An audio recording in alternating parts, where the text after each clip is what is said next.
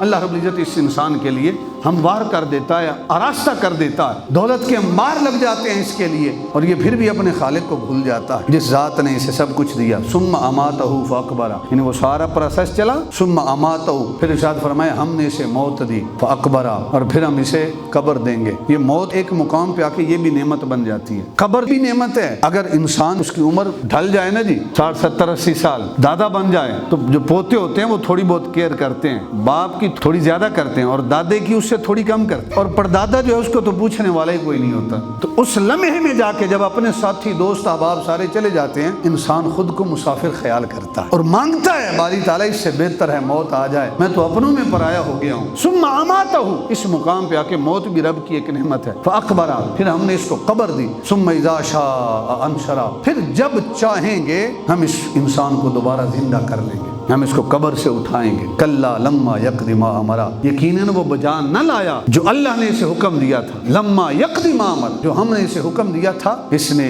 ہمارے حکم پر عمل نہیں کیا، اس کی تعمیل نہیں کی۔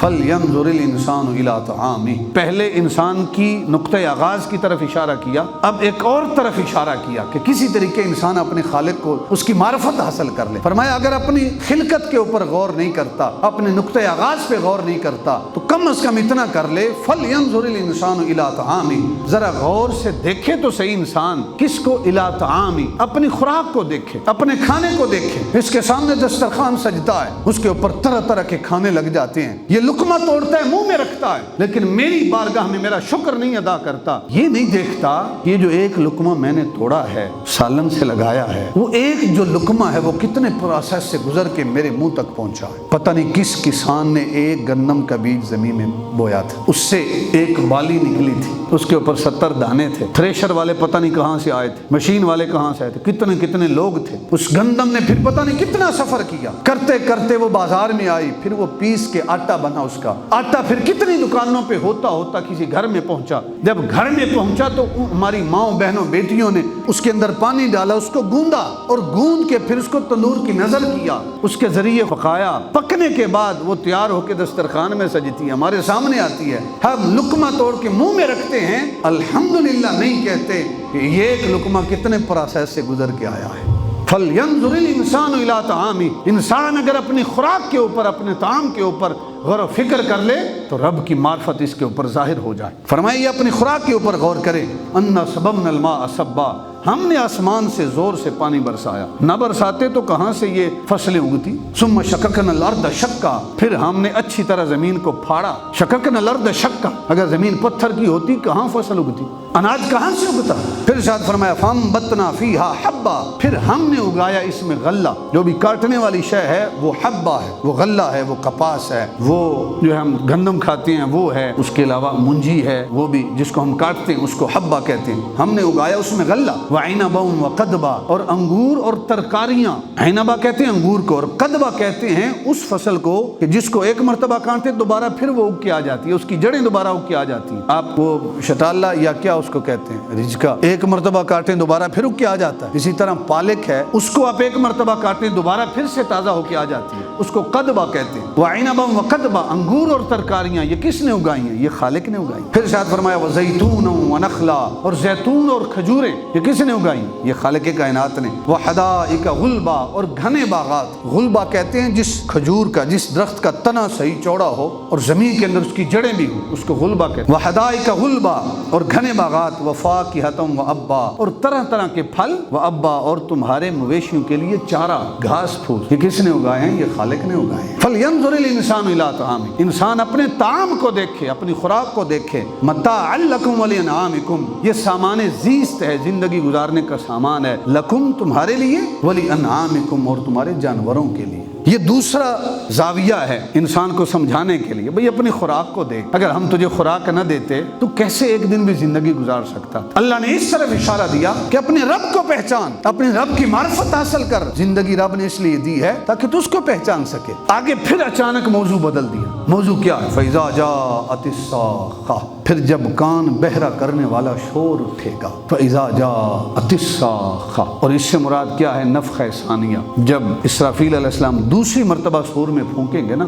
جاءت الصاخہ، صاخہ کہتے ہیں اس شور کو، اس آواز کو جو کانوں کو بہرا کر دے۔ فرمایا جب کان بہرا کرنے والا شور اٹھے گا، اسرافیل علیہ السلام سور میں دوسری مرتبہ پھونکیں گے تو پھر سارے لوگ رب کی بارگاہ میں فتأتون افواجا، دوڑتے ہوئے چلے جائیں گے۔ یوم یفر المرء من اخیہ، خدا کا قرآن ہے، فرمایا کہ اس دن آدمی بھاگے گا من اخیہ، اپنے بھائی سے، و امہ و ابیہ، اپنی ماں سے، و ابیہ، اور اپنے باپ سے دور بھاگے گا۔ بیٹا اپنی ماں اور اپنے باپ سے دور بھاگے گا۔ و صاحبتہ و بنیہ، اور اپنی بیوی، و بنیہ، اور اپنے بچوں سے انسان دور بھاگے گا کہ کہیں میرا بیٹا مجھ سے ایک نیکی کا سوال نہ کر لے، میری بیوی مجھ سے ایک نیکی کا سوال نہ کر لے۔ جن بیوی بچوں کے لیے آج حلال اور حرام کی تمیز ختم ہے، قیامت کے دن انسان ان سے دور بھاگے گا کہ کہیں میری اولاد یہ نہ کہہ دے کہ ابو جان تو نے میری تربیت اسلام کے مطابق نہیں کی تھی، تو نے مجھے شریکہ تو سکھایا تھا، قرآن پڑھنا نہیں سکھایا تھا، تو نے مجھے یہ سکھایا تھا فلاں سے ہماری دشمنی ہے وہ سنبھال کے رکھنی ہے، تو نے مجھے نماز پڑھنا نہیں سکھائی تھی، قرآن پڑھنا نہیں سکھایا تھا، حضور کی سنت نہیں سکھائی تھی۔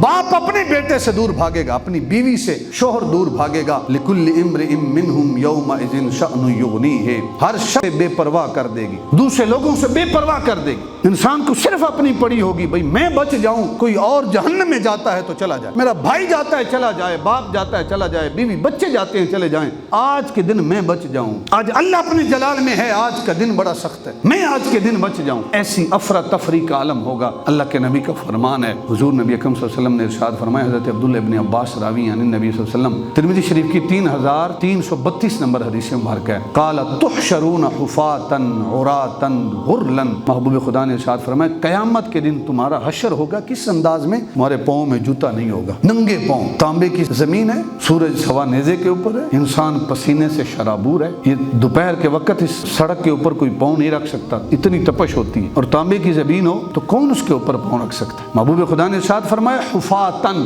تمہارا حشر ہوگا پاؤں میں جوتا نہیں ہوگا، ننگے پاؤں، عوراتن، اس کیفیت میں رب کی بارگاہ میں حاضر کیے جاؤ گے تو جسم کے اوپر کپڑے نہیں ہوں گے، ننگے بدن، غرلن، اور انسان بغیر ختنے کے ہوگا، اس کیفیت میں رب کی بارگاہ میں حاضر ہوں گے۔ سید عائشہ صدیقہ فقالت امرأۃ، آپ ارشاد فرماتی ہیں ایبصر او یرا بعضنا عورت بعض، یا رسول اللہ صلی اللہ علیہ وسلم کیا لوگ ایک دوسرے کی شرمگاہ کو نہیں دیکھیں گے؟ کیا مرد اور عورتیں معاشر میں اس انداز میں آئیں گے کہ ان کے جسم پر کپڑے نہیں ہوں گے، وہ ایک دوسرے کی شرمگاہ کو نہیں دیکھیں گے؟ محبوب خدا نے ارشاد فرمایا قال یا فلانۃ، اے فلاں، اے عائشہ، لکل امرئ منہم یومئذ شأن یغنیہ، یہ آیت تلاوت فرمائی، فرمایا اس دن ایسی کیفیت میں ہر شخص ہوگا دوسرے کی پرواہ نہیں ہوگی، اپنی پڑی ہوگی کہ میں بچ جاؤں، دوسرے کی شرمگاہ تک دیکھنے کا تصور اور خیال تک نہیں ہوگا، ایسا نفسا نفسی کا عالم ہوگا۔ اور پھر خالق کائنات نے ارشاد فرمایا وجوہ یومئذ مسفرہ، کتنے ہی چہرے اس دن نور ایمان سے چمک رہے ہوں گے۔ یہ کامیاب لوگ ہیں جن کے چہرے اس دن چمک رہے ہیں۔ وجوہ یومئذ مسفرہ ضاحکۃ مستبشرہ، ان کے چہروں پر مسکراہٹ ہوگی، ضاحکہ مسکرا رہے ہوں گے، مستبشرہ خوش و خرم ہوں گے۔ یہ وہ لوگ ہیں جنہیں اللہ رب العزت نے اپنا انعام عطا کیا ہے، جو آج جنتی ہیں۔ اور پھر ارشاد فرمایا ووجوہ یومئذ علیہا غبرہ، اور کئی منہ اس دن غبار آلود ہوں گے، چہروں پہ کالک ملی ہوگی، ترہقھا قطرہ، ان پر کالک لگی ہوئی ہوگی۔ اولئک ھم الکفرۃ الفجرہ، یہی وہ لوگ ہیں جو کافر ہیں، فاجر اور فاسق لوگ ہیں، جنہوں نے اللہ کے پیغام کو سمجھا نہیں۔ ترمذی شریف کی 3330 نمبر حدیث مبارک ہے، محبوب خدا نے ارشاد فرمایا ان ادنی اہل الجنۃ منزلۃ لمن ينظر الی جنانہ وازواجہ وخدمہ وسرورہ میسرۃ الف سنۃ۔ اللہ کے حبیب نے ارشاد فرمایا جنت میں جس کا سب سے ادنا درجہ ہوگا، سب سے حقیر جو جنتی ہوگا، جس سے تھوڑا سا جنت میں حصہ ملے گا، جو سب سے آخر میں سمجھے جنت میں جائے گا، سب سے ادنا درجہ اللہ کے حبیب نے ارشاد فرمایا اس کا ہوگا جو جنت میں اپنے باغوں کو، وازواجہ اپنی بیویوں کو، وخدمہ اور اپنے خدمت گزاروں کو، اور اپنے سجائے ہوئے تختوں کو، مسیریوں کو، مسیرتن الف سنت 1000 سال کی مسافت پر دیکھ رہا ہوگا۔